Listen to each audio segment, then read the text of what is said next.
What's up, icons? It's your boy JB back with another case review to massage into your eyeballs and your ear holes. You know how we do, so grab your drinks, grab your snacks, sit back and chillax. Now, if this is your first time rocking with me on the channel, welcome. Glad you're here. I make videos about product reviews, case mods, gaming, and all things related to tech.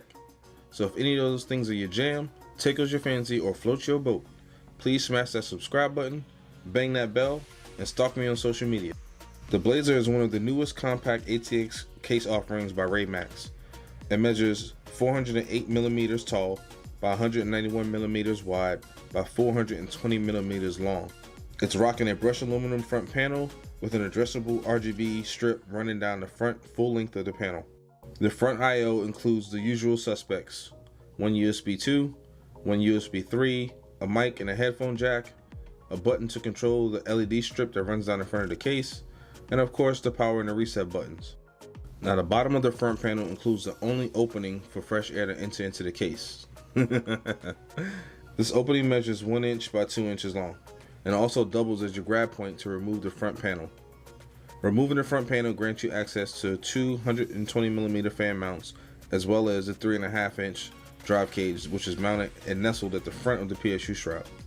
Speaking of the PSU shroud, let's remove the embossed rear panel and see how much junk we can fit in this trunk. On the left side, there's a mounting points for 2 SSDs and also a cutout to access the rear of the motherboard.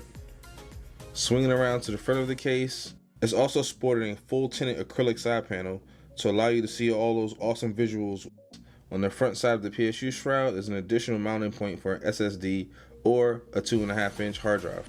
Taking a look at the main component bay reveals 3 medium-sized cutouts on the right-hand side for routing cables, and an additional cutout on the top of the PSU shroud for routing your GPU cables. There's also mounting points for an additional SSD that straddles the hole for the GPU cables. It supports GPUs up to 355mm long. That's what she said. Boom, baby. Oh yeah. It also supports CPU coolers up to 145mm tall. Finally, on the rear of the case, you'll find 7 expansion slots and a mounting points for 80mm fan for exhaust. The case is completely bare bones as it comes with no fans pre-installed anywhere in sight. Alright, so now that you've gotten all of the specs, the juicy details, or the dirty little secrets, it really depends on how you look at it and how deranged you really are. But no worries, no judgment here, bro. Do you think?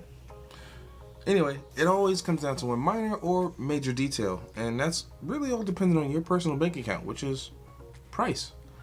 And at the time of filming this particular video, this case can be had on Amazon for 50 bucks with Prime shipping. Is it worth it? I don't know. That's for you to decide. I'll give you the information, now you gotta make a choice. If you choose to pick up the case, I'll drop some links in the description. They are affiliate links, so they do help out the channel. It's no additional cost to you, but it does give us a small kickback, which helps us buy more products to do more reviews for you in the future. And for that, I say thank you. Well, if you like the content, don't forget to like, subscribe, and share it on social, because more people might want to get on this. And the more the channel grows, the more stuff I can bring to you guys, the better the channel comes for all of us. Let's get this community started and growing in a positive way.